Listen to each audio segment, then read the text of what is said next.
అభివృద్ధి కార్యక్రమంలో అన్ని వర్గాల వారు భాగస్వాములైనప్పుడే సత్వర ప్రగతి సాధ్యమవుతుందని కలెక్టర్ ఇల త్రిపాఠి సూచించారు. ప్రభుత్వం అమలు చేస్తున్న సంక్షేమ పథకాలను అర్హులైన ప్రతి ఒక్కరూ సద్వినియోగం చేసుకోవాలని సూచించారు. ప్రజా పాలన ప్రగతి ప్రణాళిక 99 రోజుల కార్యాచరణలో భాగంగా శనివారం బోధన పట్టణం ఆచనపల్లిలోని ఏఆర్ గార్డెన్ లో శనివారం నిర్వహించిన బోధన నియోజకవర్గ సభలో కలెక్టర్ ఇల త్రిపాఠి, మున్సిపల్ చైర్పర్సన్ పద్మ శరత్ రెడ్డి పాల్గొన్నారు. రాష్ట్ర ప్రభుత్వం అమలు చేస్తున్న అభివృద్ధి కార్యక్రమాలు, సంక్షేమ పథకాలపై రాష్ట్ర ముఖ్యమంత్రి సందేశాన్ని చదివి వినిపించారు. పంట రుణాల మాఫీ, రైతు భరోసా, ఇందిరమ్మ ఇళ్ల పథకం, గృహజ్యోతి, చేయూత పథకం, కళ్యాణ లక్ష్మి, షాదీ ముబారక్ పథకాలు, కొత్త రేషన్ కార్డులు, సన్నబియ్యం పంపిణీ, సన్నధాన్యంకు బోనస్ చెల్లింపు తదితర వాటి ద్వారా లబ్ధి పొందిన వారి వివరాలు చదివి వినిపించారు. పలువురు లబ్ధిదారులు ప్రభుత్వ సంక్షేమ పథకాల వల్ల తమకు చేకూరిన ప్రయోజనాల గురించి సభలో తమ అనుభవాలను తెలియజేస్తూ రాష్ట్ర ప్రభుత్వానికి కృతజ్ఞతలు తెలిపారు. కలెక్టర్ ఇల త్రిపాఠి మాట్లాడుతూ తెలంగాణ ప్రభుత్వం అమలు చేస్తున్న సంక్షేమ పథకాలు, మున్ముందు అమలు చేయనున్న పథకాల గురించి ప్రజలకు తెలియజేస్తూ రాష్ట్ర ప్రగతి సంక్షేమంలో వారిని భాగస్వామ్యం చేయాలనే సంకల్పంతో ప్రభుత్వం ప్రజాపాలన ప్రగతి ప్రణాళిక కార్యక్రమాన్ని ప్రతిష్టాత్మకంగా అమలు చేస్తుందన్నారు. ప్రభుత్వం రైతు భరోసా పథకం, ఇందిరమ్మ ఇండ్లు, మహాలక్ష్మి పథకం, మహిళలకు ఉచిత బస్సు ప్రయాణం, ₹500కు గ్యాస్ సిలిండర్, గృహజ్యోతి 200 యూనిట్ల వరకు ఉచిత విద్యుత్, కళ్యాణ లక్ష్మి, షాదీ ముబారక్, చేయూత పథకం కింద పెన్షన్లు వంటి అనేక సంక్షేమ పథకాలను ప్రభుత్వం అమలు చేస్తుందని, లబ్ధిదారులను పారదర్శకంగా ఎంపిక చేయడం జరుగుతుందని తెలిపారు. ఇంకాను అర్హులు మిగిలి ఉంటే మున్సిపల్, ఎంపీడీఓ కార్యాలయాల్లో, ప్రజాపాలన సేవా కేంద్రాలలో దరఖాస్తు చేసుకోవాలని సూచించారు. అర్హత కలిగిన వారికి ఆయా పథకాల ద్వారా లబ్ధి చేకూర్చడం జరుగుతుందని భరోసా కల్పించారు. త్వరలోనే ప్రభుత్వం 2వ విడత లబ్ధిదారులకు ఇందిరమ్మ ఇళ్లను మంజూరు చేయనుందని తెలిపారు. రాష్ట్ర ప్రభుత్వం ఇందిరమ్మ కుటుంబ జీవిత బీమా పథకం, అంగన్వాడీ నుండి ఇంటర్మీడియట్ వరకు విద్యార్థులకు అల్పాహార పథకాన్ని త్వరలో అమలు చేయనుందని తెలిపారు. ప్రొఫెసర్ జయశంకర్ బడిబాట కార్యక్రమం విజయవంతానికి అంకిత భావంతో కృషి చేయాలని, బడి బయట పిల్లలను పాఠశాలలో చేర్పించాలన్నారు. ప్రస్తుత వేసవిలో ఆరోగ్య పరిరక్షణ జాగ్రత్తలు తీసుకోవాలని హితవు పలికారు. మున్సిపల్ చైర్పర్సన్ పద్మ శరత్ రెడ్డి మాట్లాడుతూ బోధన పట్టణంలోని అన్ని వార్డులలో సమస్యల పరిష్కారానికి చర్యలు తీసుకుంటున్నామని, స్థానిక ఎమ్మెల్యే, ప్రభుత్వ సలహాదారు సుదర్శన్ రెడ్డి ఎనలేని సహకారం అందిస్తున్నారని అన్నారు. ఈ సందర్భంగా ధాన్యం కొనుగోలు కేంద్ర నిర్వహణ ద్వారా కమిషన్ రూపంలో సమకూరిన ₹3.80 కోట్ల చెక్కును మహిళా సంఘాలకు పంపిణీ చేశారు. అదేవిధంగా ఐసిడిఎస్ ద్వారా 100 అంగన్వాడీ కేంద్ర నిర్వాహకులకు సెల్ఫోన్లు అందజేశారు. 3 లబ్ధిదారులకు కళ్యాణ లక్ష్మి చెక్కు పంపిణీ చేశారు. ఈ సభలో జిల్లా పంచాయతీ అధికారి శ్రీనివాస్, డిడబ్ల్యూఓ పద్మ, ఏసీపీ శ్రీనివాస్ తదితరులు ఉన్నారు.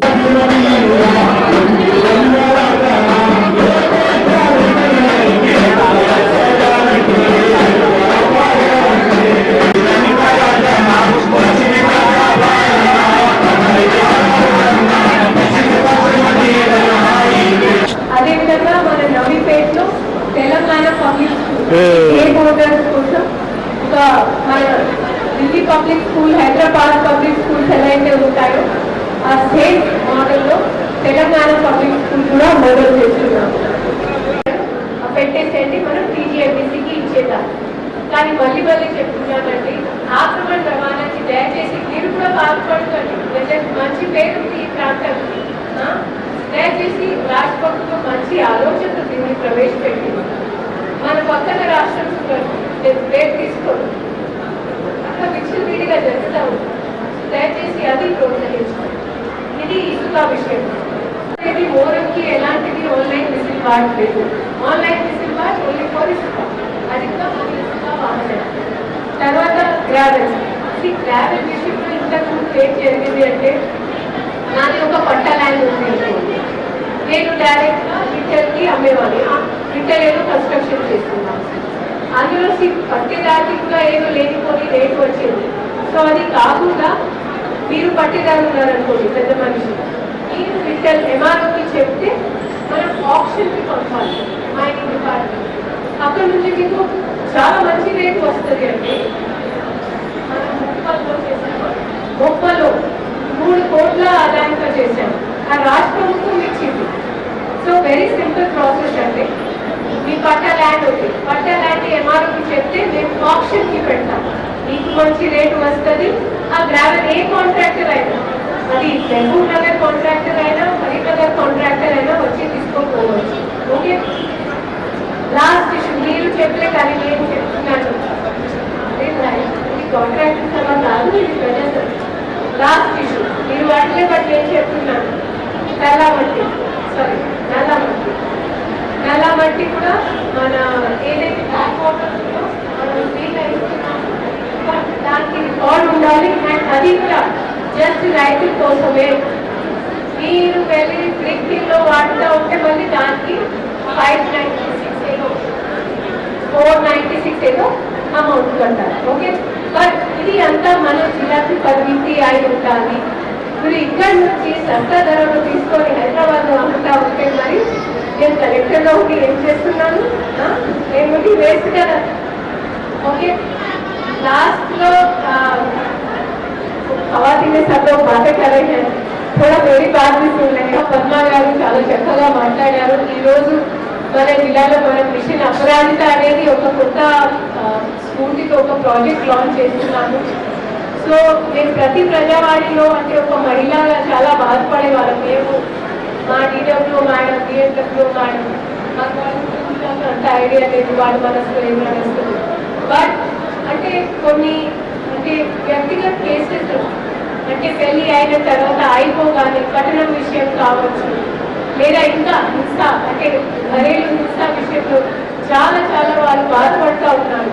సో దాన్ని దృష్టిలో పెట్టుకొని మేము ప్రత్యేకంగా మన సర్వీస్ సెంటర్ ప్రత్యేకంగా పోలీస్ ఆధ్వర్యంలో భరోసా సెంటర్ ఏర్పాటు చేస్తూ ఈసారి ఇలాంటివి కేసెస్ తప్పకుండా ఫాస్ట్ ట్రాక్ చేస్తూ మీకు న్యాయం కలిగే విధంగా మేము ప్లాన్ చేస్తున్నాము.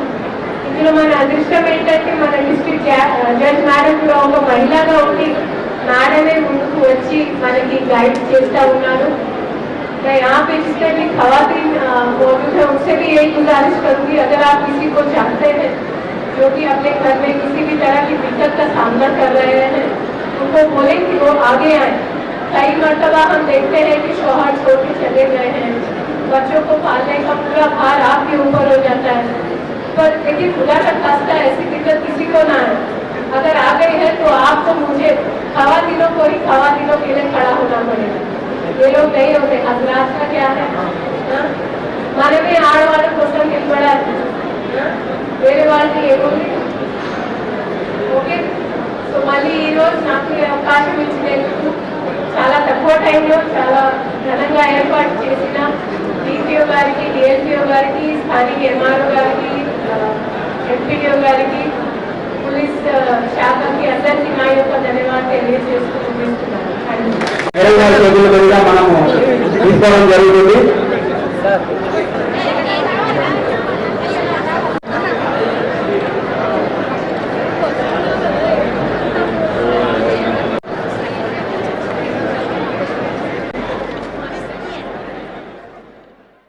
ఆర్మూరు పట్టణంలో ప్రజాపాలన ప్రగతి ప్రణాళికలో భాగంగా ఆర్మూర్ అసెంబ్లీ నియోజకవర్గ స్థాయి సమావేశం నిర్వహించారు. ప్రభుత్వం అమలు చేస్తున్న సంక్షేమ పథకాలను అర్హులైన ప్రతి ఒక్కరూ సద్వినియోగం చేసుకోవాలని ఎమ్మెల్యే సూచించారు. ప్రజాపాలన ప్రగతి ప్రణాళిక 99 రోజుల కార్యాచరణలో భాగంగా శనివారం ఆర్మూరు పట్టణంలో నిర్వహించిన ఆర్మూర్ నియోజకవర్గ సభలో Armoor MLA Paidi Rakesh Reddy, sub collector Abhigyan Malviya, municipal chairperson గోనిలరిలకు పాల్గొన్నారు. రాష్ట్ర ప్రభుత్వం అమలు చేస్తున్న అభివృద్ధి కార్యక్రమాలు, సంక్షేమ పథకాలపై రాష్ట్ర ముఖ్యమంత్రి సందేశాన్ని చదివి వినిపించారు. అనంతరం వారు ప్రభుత్వ పథకాలపై అవగాహన కల్పించారు. పెద్దలు సుదర్శన్ రెడ్డి గారు, మహేష్ కుమార్ గౌడ్ గారు, కలెక్టర్ గారు, కమిషనర్ గారు, మేమందరం నిర్ణయం తీసుకొని గౌరవనీయ ముఖ్యమంత్రి గారిని అడిగినాం ఏం చేయమంటే సమస్య కానీ ఆయన చెప్పాడు రైతులకు ఇబ్బంది లేకుండా, ప్రజలకు ఇబ్బంది లేకుండా, గ్రామాలలో రోడ్లు పాడైపోకుండా, రోడ్లు పాడవద్దు, రైతులకు నష్టం జరగదు, రైతులకు సరసమైన ధరకు రావాలి. మూడవది, రైతుల పేరు మీద ఇటుక బట్టీలు తీసుకెళ్తున్న 100 టన్నుల లారీలను అరికట్టాలి. ఇది గౌరవనీయ ముఖ్యమంత్రి రేవంత్ రెడ్డి ఆదేశాల ప్రకారం మట్టి లారీలు నడుపుతున్నాయి. ఈ నిర్ణయం ఊరికన్నా చాలా ఆలోచించినాం. మేము ఒకరోజు 500 లారీలు 5 లారీలు 490 లారీలు వింటది ప్రజాప్రతినిధులు సర్వం కూడా తెలుసుకోవాలి, రాష్ట్ర పరిస్థితి తెలుసుకోవాలి. కాబట్టి దానికి ఆలోచించి గౌరవనీయ ముఖ్యమంత్రి రేవంత్ రెడ్డి ఆదేశాల ప్రకారం గౌరవనీయ సుదర్శన్ రెడ్డి గారు, మహేష్ కుమార్ గారు ఆలోచన విధానం ప్రకారం పోలీస్ కమిషనర్ అండ్ కలెక్టర్ వాళ్ళు డిసైడ్ చేసిన తర్వాత పోలీస్ అధికారులకు ప్రత్యేకంగా ధన్యవాదాలు చెప్తాను. ఒకప్పుడు నేను ఎమ్మెల్యే కాకముందు ఈ ప్రాంతం అంతా కొద్దిగా అలజడి ఉండేది, ఆందోళన ఉండేది, కక్ష సాధింపు రాజకీయాలు ఉండేవి. ఇవన్నీ ఈ 2 సంవత్సరాల నుంచి ఒక సోదర భావం, మనం అందరం ఒకటే, ఆరుమూరు మనది అనే ఒక భావనతో తీసుకొచ్చాం. దాంట్లో ముఖ్యంగా అధికారుల పాత్ర చాలా గొప్పది. కొన్నిసార్లు నేను ఆవేదనతో మిమ్మల్ని ఇబ్బంది పెట్టిండచ్చు, కానీ పేద ప్రజల పట్ల మనం ఏదో ఒకటి చేయాలి.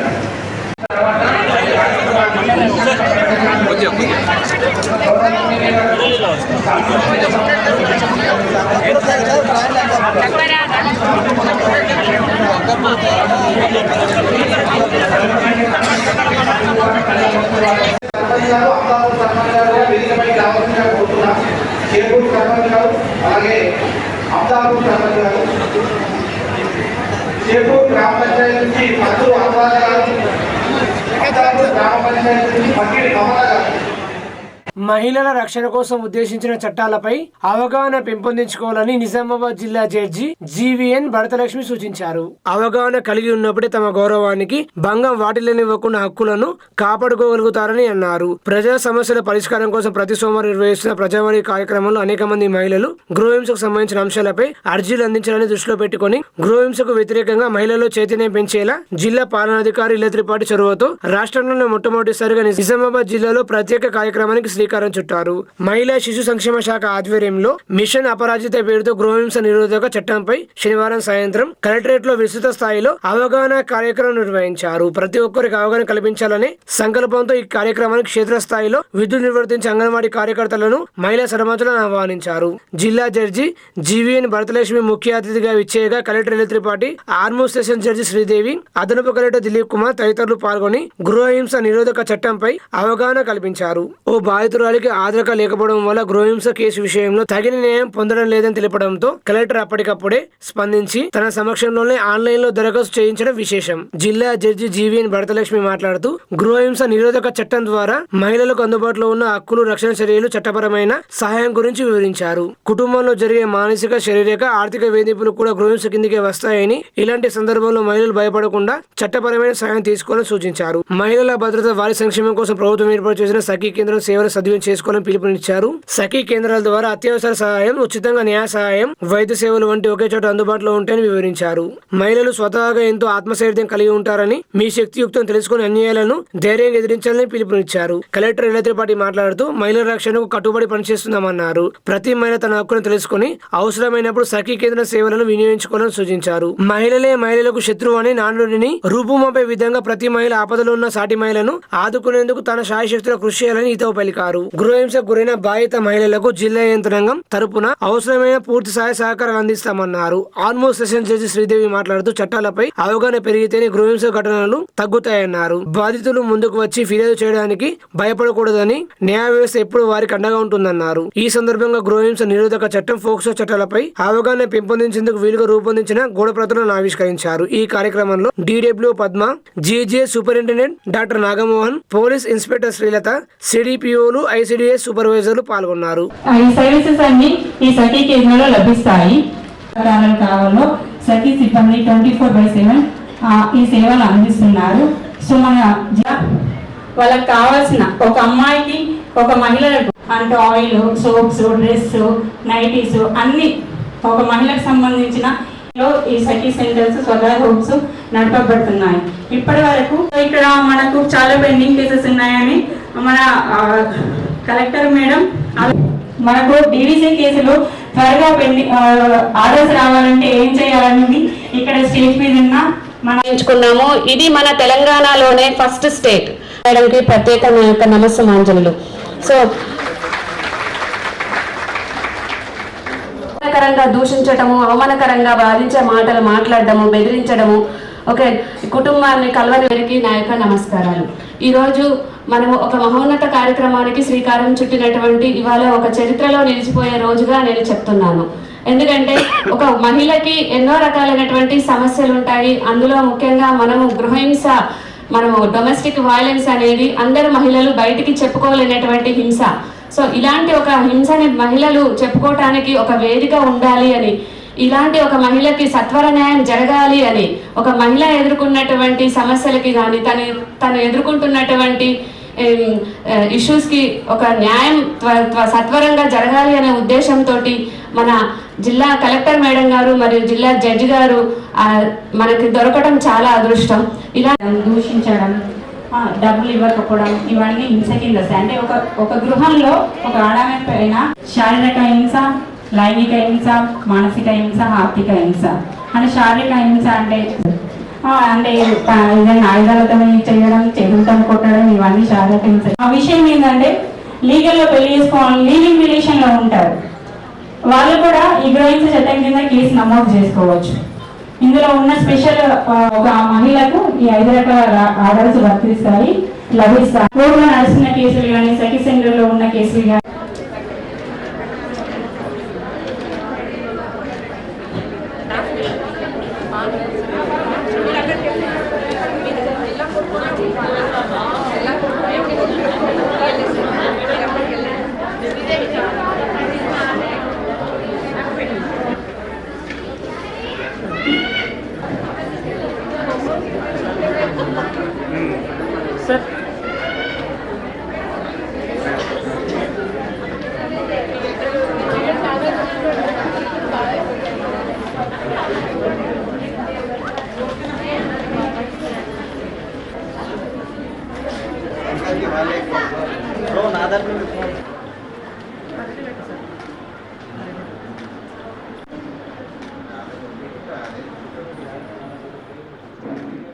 నిజామాబాద్ జిల్లా ముప్కల్ మండలంలోని రెంజర్ల గ్రామంలో గల రామాలయంలో చోరీ జరిగింది. రెంజర్ల గ్రామంలోని కోదండ రామాలయంలో అర్ధరాత్రి తాళం పగలగొట్టి సీతమ్మ వారి 2 బంగారు పుస్తకాలు మరియు రాముల వారి వెండి వడ్డానం అపహరించిన గుర్తు తెలియని వ్యక్తులు. ఈ ఘటనపై ముప్కల్ ఎస్ఐ కిరంపల కేసు నమోదు చేసి దర్యాప్తు చేస్తున్నామని తెలిపారు.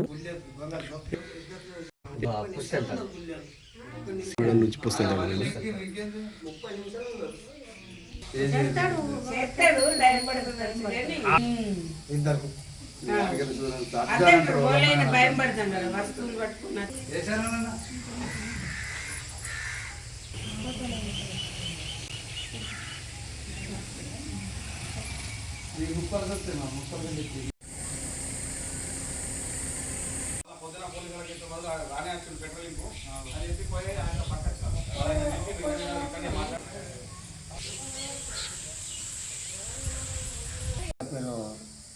నాగా రమేష్, ఇది రామాలయం అలా అన్నాం మేము. పండగ మరి నైట్కు 12:30కు వాళ్ళు బాత్రూమ్ కానీ లేవగానే మళ్ళీ సౌండ్ వచ్చింది. గిల్లే సౌండ్ రాగానే చూస్తే ఒకళ్ళు లోపలికి వచ్చి ఆల్రెడీ వచ్చిండు. ఒక్కడి ఇలా కావాలి ఒక్కడికి జీన్స్ ప్యాంటు, నల్ల టీ షర్ట్ ఉన్నది, ఒకరికి తెల్ల టీ షర్టు, సాదా ప్యాంట్ ఉన్నది.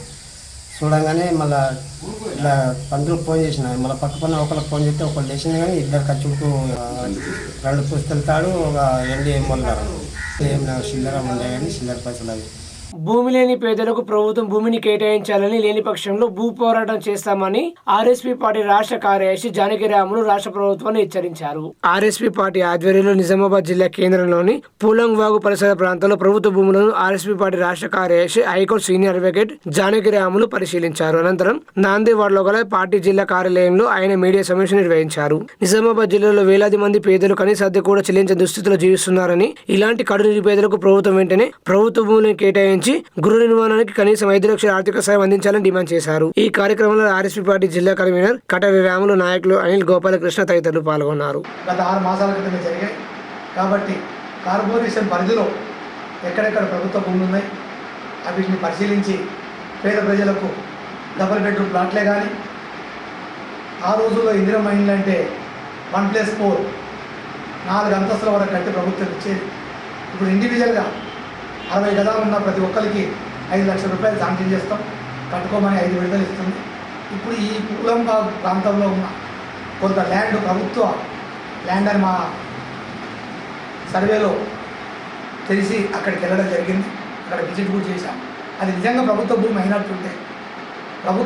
అయినట్టుంటే గత రికార్డులు అన్నీ తీసి ప్రభుత్వం పరిశీలించి ఎంఆర్ఓ ఆర్డీఓ సర్వే ఆధ్వర్యంలో కలెక్టర్ నివేదిక ఇచ్చి ఆ ల్యాండ్ ప్రజలకు అనుకూలంగా ఉంటుందా, ఉంటే ఎంతవరకు ఉపయోగపడుతుంది అనే దాన్ని సర్వే చేసి ఆ ల్యాండ్ను పేద ప్రజలకు కేటాయించాలని చెప్పి revenue studies first party Nizamabad district committee అదేవిధంగా రాష్ట్ర కమిటీ తరఫున మేము ఈరోజు విజిట్ చేయడం జరిగింది. కాబట్టి ఆ ల్యాండ్ తక్షణం వీళ్ళు సర్వే చేయాలని చెప్పి మేము Nizamabad revenue studies first party office నుంచి వారికి విజ్ఞప్తి చేస్తాం. ఈ కలెక్టర్ కానీ ఆర్టీఓ కానీ ఎంఆర్ఓ కానీ సర్వే చేసి గవర్నమెంట్ భూమి పేద ప్రజలకు ఇచ్చి ఇందిరమ్మ ఇళ్ళని కట్టియాలి. ఇప్పుడు ఇందిరమ్మ ఇల్లు అని చెప్తుంది కాంగ్రెస్ ప్రభుత్వం, కానీ భూమి ఉన్న వాళ్ళకి ఇందిరమ్మ ఇల్లు కట్టిస్తుంది. భూమి లేని పేద ప్రజల పరిస్థితి ఏంది? ఈ గవర్నమెంట్ భూమి సర్వే చేసి పేద ప్రజలకు ఇందిరమ్మ ఇల్లు కట్టియాలంటని నిజామాబాద్ ఆర్ఎస్పీ పార్టీగా ఈరోజు మా రాష్ట్ర కార్యదర్శి జానకి రామన్న గారు, మన హైకోర్టు అడ్వకేట్ సీనియర్ అడ్వకేటు అన్నగారు పరిశీలించిండు. ఈ జిల్లా కమిటీ ఆర్ఎస్పీ పార్టీ నిజామాబాద్ జిల్లా కమిటీ ఆధ్వర్యంలో ఈ ప్రభుత్వ భూములు వెంటనే కలెక్టర్ కానీ ఆర్టీఓ కానీ ఎంఆర్ఓ కానీ సర్వే చేసి ఈ ప్రభుత్వ భూములను గుర్తించి పేద ప్రజలకు ఇందిరమ్మ ఇల్లు కట్టించి పేద ప్రజల్ని ఆదుకోవాలని ఆర్ఎస్పీ పార్టీగా మేము డిమాండ్ చేస్తున్నాం. ఆర్మూరు మున్సిపల్ పరిధి పెరిగిట్లోని శివాలయం వద్ద స్థానిక వరి రైతులు ఆందోళన చేపట్టారు. సకాలంలో ప్రభుత్వం రైతులు పండించిన వడ్లను కొనుగోలు చేయకపోగా తీవ్ర జాప్యం చేసినందుకు ధర్నాకు దిగామని రైతులు వెల్లడించారు. ప్రభుత్వం ధాన్యాన్ని వెంటనే కొనుగోలు చేయాలని, హమాలీల కొరత లేకుండా చూడాలని, అలాగే రైతులు పండించిన ధాన్యాన్ని తరువు లేకుండా కొనాలని, అలాగే రైస్ మిల్లుల్లో వెంటనే వరిని దించుకోవాలని డిమాండ్ చేశారు. మే నెలలో అకాల వర్షాలు పడే ప్రమాదం ఉందని, ఆరుగాలం పండించిన పంట వర్షానికి తడిచి నష్టపోతున్నామని రైతులు ఆవేదన వ్యక్తం చేశారు. ప్రభుత్వం వెంటనే స్పందించి దొడ్డువడ్లతో సహా సన్నవారిని తరువు లేకుండా కొనాలని తెలిపారు. లేని పక్షాన్ని ధర్నాన్ని తీవ్ర స్థాయికి తీసుకెళ్లి ఎర్రజొన్న ఉద్యమ తరహాలో మళ్లీ వరి రైతులంతా కలిసి ఉద్యమిస్తామని హెచ్చరించారు.